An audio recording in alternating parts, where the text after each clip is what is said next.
Okay, welcome to the Road to Barcelona 2023. This is, I think, about video 5. We are at the start of week 3.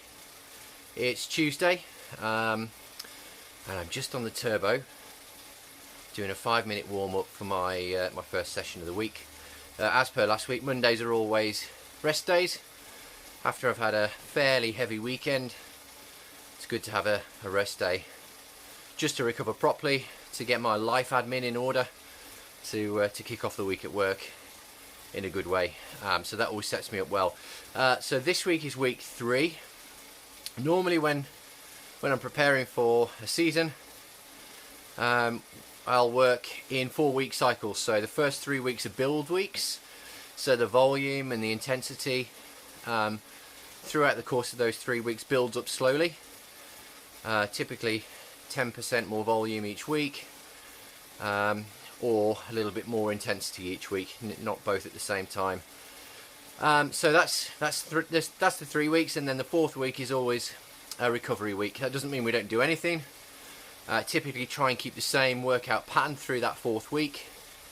Most of the same kind of number of sessions, but often the session length is less. Certainly the long bike and the long run is less.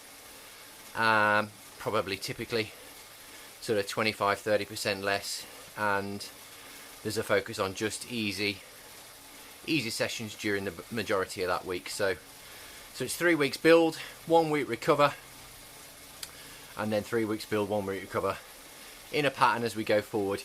The important thing I've been thinking about this week is making sure that we're flexible in that, and that's something I've done throughout all of the seasons that I've been doing triathlon. So the 3-week build and the 1 week recovery is fine when things are going well, but we need to make sure, certainly need to make sure I listen to my body, need to think about what other things are going on in life, what stresses I've got from a work or a personal perspective, and really make sure that actually a build week is the right thing to do in any given week. So if I'm feeling a bit low, feeling a bit tired, I've got a stressful week at work, rather than trying to push myself for another build week, sometimes it's good just to listen to your body, observe what's going on, and reorder things a little bit. So sometimes we could, in week 2 or 3, change that for a recovery week if it makes sense. The objective of Ironman training is consistency, as I said in the last video. So there's no point pushing on for a build week if you're not feeling good. That might turn into illness, or worse, injury, and then that could put your training back a couple of weeks. So in the interest of consistency, it's being flexible, having a plan, but being flexible within that based on how you're feeling and what else is going on in life. So that's what I've been thinking about this week. So this week's training, so last week's volume was just a touch over 8 hours, slightly over indexed on the written plan last week, because I felt pretty good, so I did a 10-15 minutes extra on the bike, which is not a problem. So yeah, so this week's going to be a little bit increase on that. Going to go up probably another 20 minutes or so, so 8:15, maybe 8:20, something like that. And again, the pattern of the workouts will be almost identical to last week. So we're going to have 2 runs, both an hour this week, I think. 3 bikes, so this one, which is an easy one, another relatively easy one with some sprints at the end, and then the long bike at the weekend, and then a couple of swims. I'm not sure what's been written in the swim program. My coach writes those sessions for me, so I'll take a look at those as we get closer to those sessions. And then 5 or 6 days of 10 to 15 minutes mobility and strength work. So that's the pattern of the week. Really looking forward to getting another solid week in, and then next week will be definitely a recovery week where I get a little bit more space, time to get the body back together, and go again. Yeah, so tonight's bike's easy. So what that means is we just a 5-minute warm-up, really easy, something like 130 watts, and then into an aerobic zone, so zone 2, if you're using the zone numbers. As you can hear, I'm about, 15 minutes in now, and slightly breathing, but it's relatively comfortable to have a conversation. Starting to get a bit warm. The garage was freezing when I got in here, so I'll be taking the top off in a minute to cool down a bit. But the idea today is literally 5-minute warm-up, 35 minutes aerobic zone, so zone 2, so moderately easy, just getting that breathing going a little bit, and then 5 minutes of cool down, and that's it for today. First day of the week, nice and easy to get into it, and then begin to recover, hydrate before bed, and then up tomorrow for work, and then I think we've got to swim tomorrow.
So hope that's useful, and talk to you next time. Thanks a lot.